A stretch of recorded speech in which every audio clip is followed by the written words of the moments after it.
Last October, 7 of our Halili-Cruz dance company senior members participated in the 5th Kuching International Dance Festival. Today's agenda, Jazz Workshop!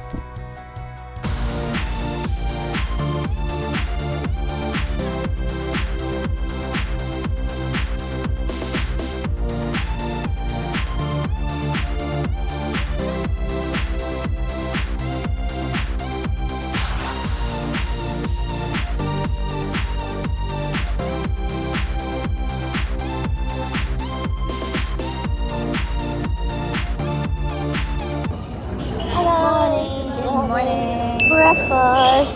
Siyempre, today is gonna be a long day. So, our breakfast. What are you eating for breakfast? Sausage and hash brown and rice na naubos mo. Because there's so many food. So many options. Me too, I got hash brown and sausage. And bread. Bread is the best. How about you, Lo? I got bread, toasted bread, and I like it with butter and strawberry jam. And then I also ate congee, so I finished it now. That's all. Okay, let's go to the other table in 3, 2, 1. Hi, good morning. So we're having breakfast. Lay. Hi. Hello. Yan. What are you having? Parang pancit. Hi guys. Pancit. And then Cooking where? Kazan. so there, I'm having bread also and fruit and some steamed siomai and steamed buns. Yun lang.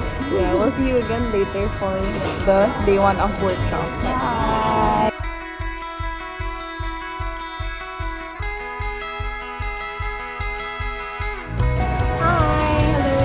We just finished breakfast and we're now going to the venue for the workshop.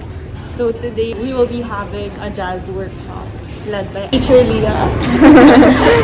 After the workshop, I think we have to check out our things because we're going to check into a new room. Okay, backstory. It was a busy weekend in Kuching during our stay, so we had to check out and check in again every day because the hotel was fully booked.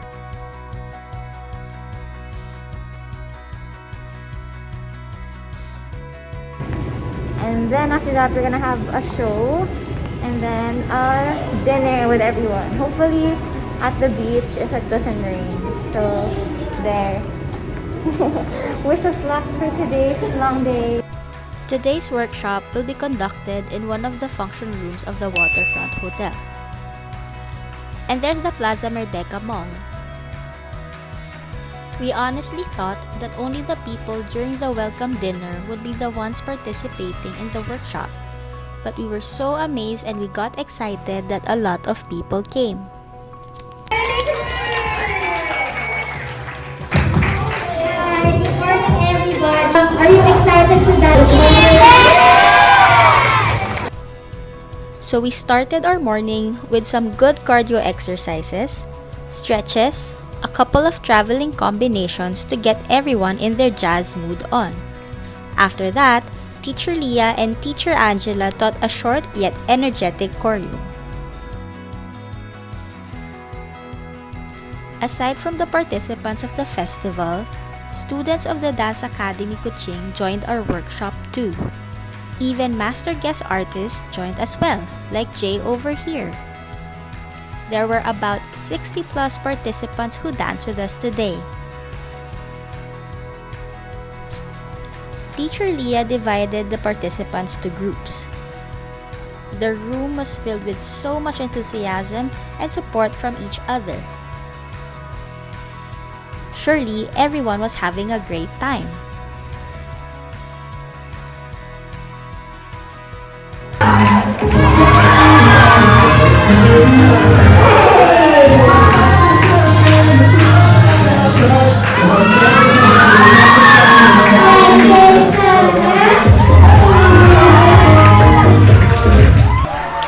Now, let's watch our workshop's select group, none other than the boys group.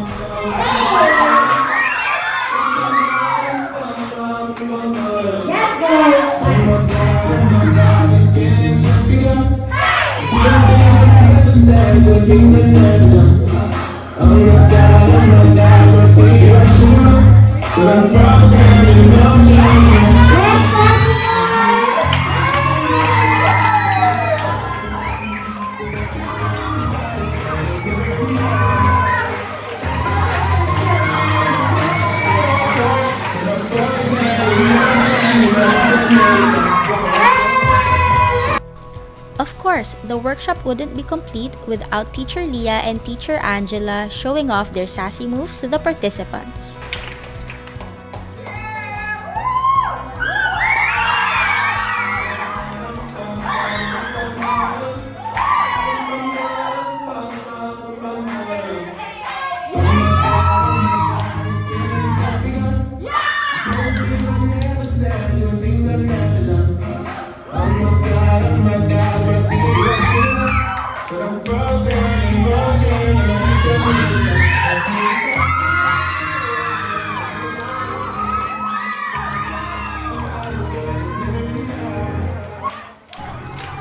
It was indeed a fun way to start our day.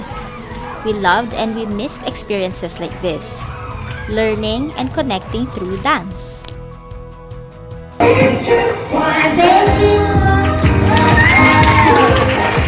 Workshop, jazz workshop dance. Super fun. They all enjoyed and grabe yung energy. We took photos with everybody, then it was time for us to have lunch and prepare for our show in the afternoon.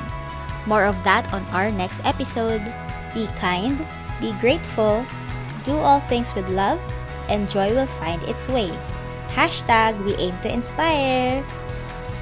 Don't forget to like, comment, subscribe, and click on the notification bell. See you on the next vlog!